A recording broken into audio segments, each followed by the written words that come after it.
What's up, Bus Squad? It's your boy, Babyface Dalton, back at it again, introing a newcomer's deck profile. We got Tanner today and his Astrodragon deck. So this should be interesting. So make sure to subscribe if you want to see more Astrodragons. Let's go. Hi, this is Tanner. This is my top 8 Astrodragons deck profile. This is Cross. He's my buddy. I liked his effect was pretty aggro, which is, the main theme of the deck. Plus, he's pretty shiny. It's nice. And then I'll start with size 3s. This is Arginor. He's treated as a size 0 when he's on the field. He's got double attack, aggro, I like it. And he gives the option to pop a card, which there are a lot of decks where some problematic cards could be on the field or high soul. It really depends. It's nice to have that additional aggro. Then there's my buddy. I run 4 copies.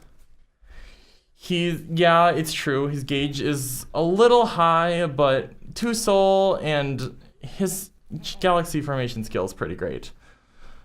Definitely kills pretty fast. And the restand is nice too for cards to get like narcolepsy. Just a lot of cards like to rest your stuff. So this gives them a restand so they're double attack, so you don't miss that chance and opportunity to attack. Then I run a 3 of the old Skyseer Hardened Dragon cross. Mostly because there's a lot of decks you can go up against that sometimes don't have generically high numbers. So this can hit them. Seeing as it's a 9k shield by itself and it's 11k with penetrate. It lacks a little bit in damage, but it's supposed to mainly just hit your opponent with its power effect. Next, there's Fret.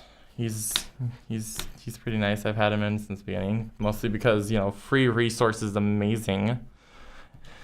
2 gauge draw. You need that gauge, especially for your buddy, for Cross. Make sure you got all your effects going. It's nice. Tallien was mostly for card popping and life gain.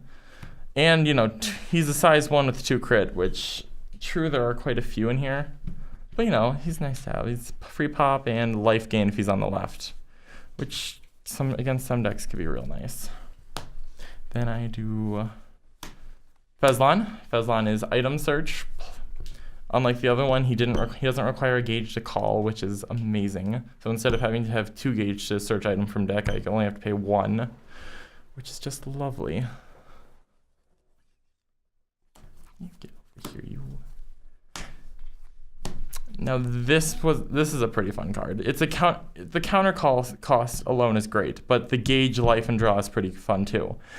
I could have gotten more, but I felt like 2 was enough. Plus, I really didn't know what to take out to make room for him. He was pretty fun. I liked him. He helped a lot. Bullet. So while the secondary Fed I run for the deck is great, it doesn't have a rest prevention. Well, true, it does have a restand, but I still lose an attack from all my units. Plus, he recycles my crosses if I accidentally, drop them because they're gauge, which happens quite a lot for me. But, he's a nice option to have. The rest prevention's great, and return to hand, which for some reason I don't actually have to deal with. 3 of my Skyseer Bow. It can't be destroyed. It's aggro. Double attack aggro is great. There's not really much to say about this. You need the bow for the deck. 2 crit, double attack. The destruction's pretty great. Unless you're going against Vanity and other things that, just don't do destruction removal. 4 of my spell. Sea of the Stars. Fun card. Look at the top 4. Add 2 monsters. Gauge the rest. Good gauge. Monster searching.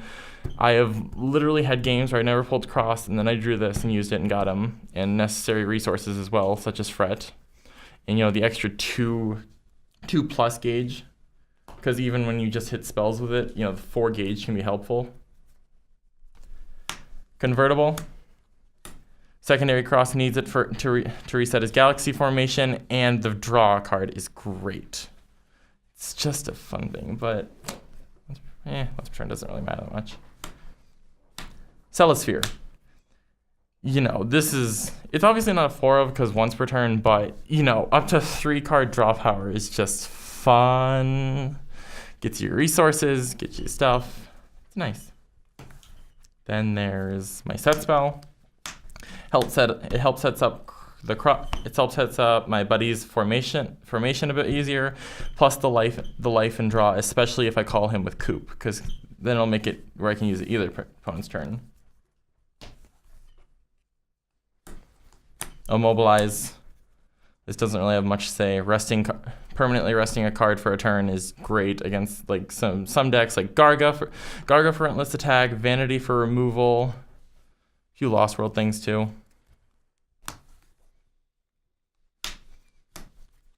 Blessed Rain. I have found that I can get probably up to 5 life with this card. So, you know, surviving is pretty great. The issue is the deck kind of has issues with surviving, but this makes it a bit easier. Spell Null. This is, you know, just standard. It hits a lot of decks. Some decks kind of need their spells to get their plays going, and then Spell Null them. They're going to have issues continuing to play. V equation. I substituted this for in my impact because the price was less. I got a draw, and it definitely did more damage than anything my impact could have done. But, you know, there are some cases, like if they end the battle phase, that this just becomes completely useless. 1 destruction tactics. It's props problems on the field, draw power if you can. Sometimes I haven't, but it happens. Then there's battle supplies. This, while it's very situational, but if you can get it off, it gets you a 2 gauge, 2 cards, and a life, which is pretty nice. And then finally, Decisive Point. I would like to run this. I wanted to run this at more. Couldn't get more before the event, so, you know, still pretty good though. Draw a card, 3K to all my units.